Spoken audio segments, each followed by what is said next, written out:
नमस्कार मित्रों, आपका स्वागत है हमारे चैनल धर्मलोक में। आज हम जानेंगे पाखंडी साधु की कहानी। तो चलिए शुरू करते हैं। एक शहर में पुलिस ने सभी चोरों की नाक में दम कर दिया था। सारे चोर एक के बाद एक पकड़ा रहे थे। बस एक चोर जैसे तैसे बचकर एक जगह जा छिपा था। तभी उसे एक ख्याल आया कि क्यों ना वो भगवा पहनकर साधु बन जाए।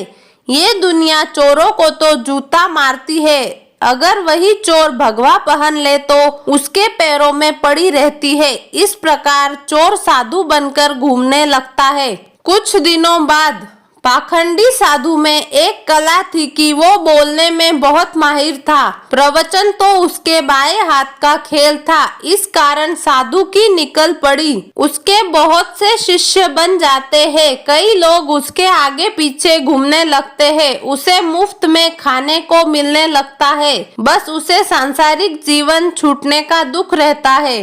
पाखंडी साधु जंगल में अपने शिष्यों के साथ रह रहा था। तभी उसके आश्रम में एक सेठ आया। सेठ को भी पाखंडी साधु ने अपने बोलने की कला से प्रभावित कर दिया। साधु से मिलकर जब सेठ अपने घर पहुंचा तो उसे एक ख्याल आया। असल में सेठ को एक दुविधा थी।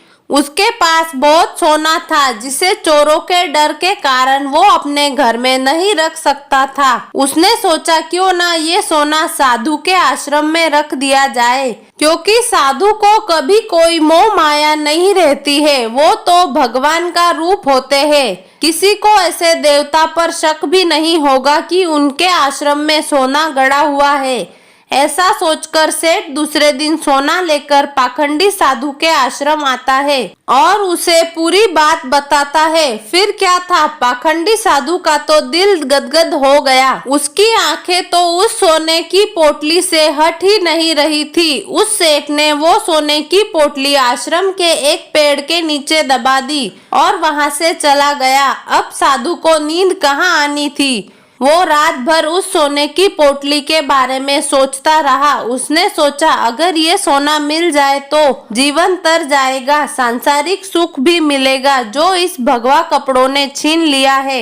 इस तरह साधु ने कई सपने देख डाले। दूसरी तरफ सेठ सोने को आश्रम में रख कर संतुष्ट होकर सो रहा था। कुछ समय बीतने पर साधु ने एक योजना बनाई। उसने सोचा कि वो इस सोने को लेकर चला जाएगा और सेठ को शक ना हो, इसीलिए वो उसके घर जाकर जाने की बात कहेगा ताकि सेठ को ये ना लगे कि साधु सोना लेकर भागा है। अगले दिन साधु सेठ के घर जाता है। सेठ के पास एक व्यापारी बैठा रहता है। साधु को आता देख सेठ खुशी से झूम जाता है और कई पकवान बनाकर खिलाता है। साधु सेठ को अपने जाने की बात कहता है। इस पर सेठ दुखी होकर उसे रोकता है, लेकिन साधु कहता है कि वो एक सन्यासी है, किसी एक जगह नहीं रह सकता, उसे कई लोगों को मार्गदर्शन देना है। ऐसा कहकर साधु बाहर निकलता है और जानबूझकर सेठ के घर का एक तिनका उठा ले जाता है।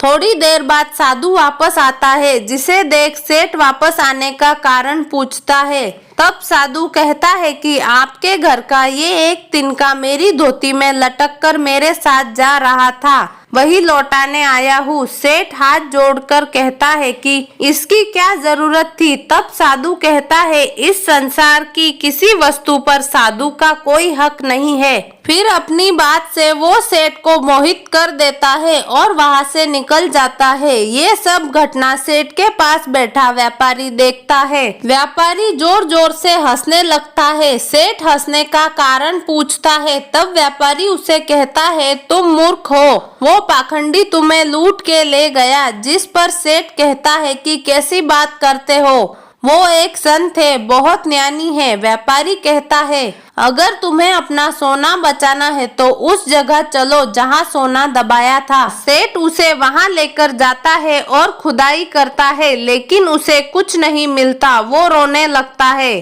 तब व्यापारी उसे कहता है रोने का वक्त नहीं है, जल्दी चलो, वो साधु दूर नहीं गया होगा। सेठ और व्यापारी पुलिस को बुलाते हैं और पुलिस उस पाखंडी साधु को ढूंढ लेती है। तब सभी को पता चलता है कि वास्तव में ये कोई सिद्ध बाबा नहीं, एक चोर था जिसने अपनी बोलने की कला का इस्तेमाल कर कई लोगों को लूटा था।